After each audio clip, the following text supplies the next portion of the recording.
Now you have your story, you've shot your documentary. The next phase is your voiceover. Now, not all documentaries require a voiceover, but if yours does, this is for you.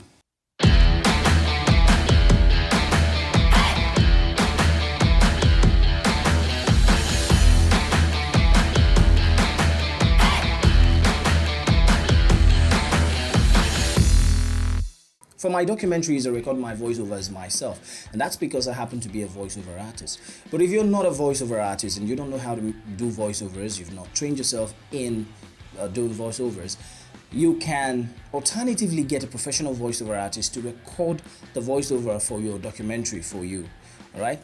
Now, it depends on your budget anyways, and the prices differ, the price ranges differ, the cost for voiceover artists differ.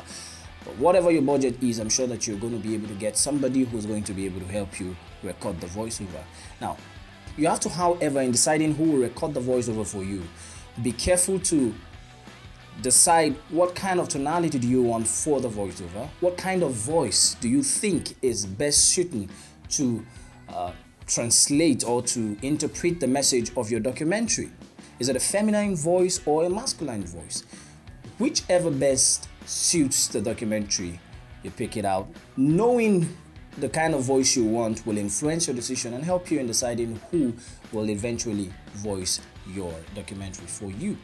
Another very important key would be that you have to be careful that the person who is recording your documentary is able to interpret not only the message of the documentary in all clarity, but also must be able to interpret the emotions. Interpreting emotions does not mean that the voiceover artist will cry where he wants to convey an emotion of sadness. No, not at all.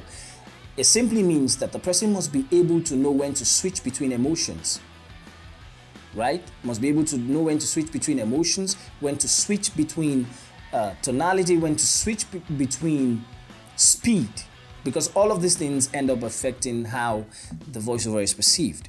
What I do is, if I want it to be emotional, I tempo down, take the words a little slower, and I become more expressive with the words. That will best communicate with the person's emotion and, interpret the emotions that I want with the person. So I do that for different kinds of emotions at different points in my documentary script, depending on what I need, what emotions I need to interpret. So that's very, very key. So when you're trying to record your voiceover for your documentaries, you should check all of these boxes.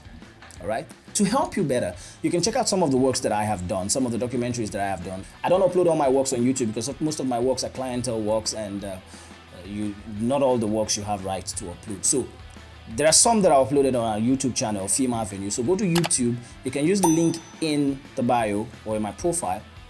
Go to YouTube, check a couple of my works, and they will best tell you what I'm talking about. You'll be able to learn one or two things from how I record my voiceovers and how my voiceovers turn out for my documentaries.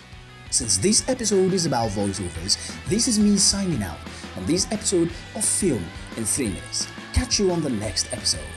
My name is Okwe Andy. Ciao.